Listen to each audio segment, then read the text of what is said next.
দাদা কেমন আছিস তোরা? ভাই তুই এখানে আর ওকে? আসলে দাদা ও আমার ওয়াইফ। কি তোর বউ? আমার তো বিশ্বাসই হচ্ছে না তুই বিয়ে করে ফেলেছিস। চুপ করো আকাশ, এত আদিক্ষেতা দেখানোর কি আছে? ও তোমার ভাই না। আর তুমি তুমি এখানে কি করতে এসেছো? আবার আমাদেরকে না জানিয়ে বিয়েও করে নিয়েছো।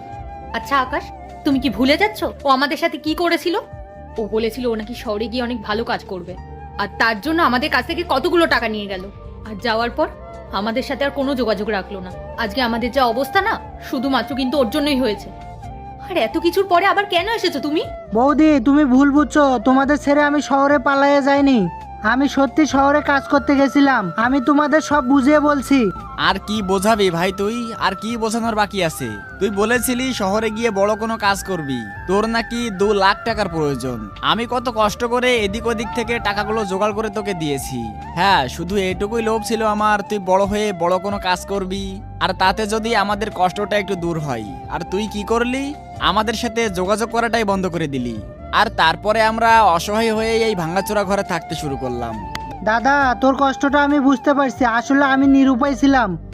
আমি প্রথমে ওখানে একটা কাজে জয়েন করেছিলাম, কিন্তু কিছুদিন পরে বন্ধ হয়ে গেছে। আসলে ওই সময় আমার এমন একটা পরিস্থিতি ছিল, আমি নিজেও বুঝতে পারতেছিলাম না যে আমি কি করব, আর সেই কারণে তোদের এই পরিস্থিতির কথা বলিনি। তার আগে দেখবো কারা শয়তানকে হারিয়ে আল্লাহকে ভালোবাসে। যারা আল্লাহকে ভালোবাসো ভিডিওতে লাইক করে চ্যানেলটাকে সাবস্ক্রাইব করে দাও। যারা শয়তানকে ভালোবাসো তাদেরকে ভিডিওতে লাইক সাবস্ক্রাইব কিছুই করতে হবে না, কমেন্ট করো আল্লাহু আকবার। কিন্তু এখন একটা ভালো কোম্পানিতে জব করি আর ভালো স্যালারিও পাই। আমি তোকে কথা দিচ্ছি, আমি তোর সব ধার দেনা শোধ করব।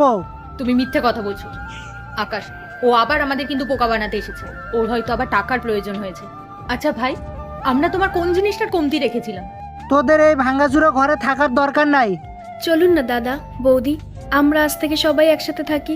আর এরপরে কি হয় দেখতে চাইলে পার্ট 2 লিখে কমেন্ট করো।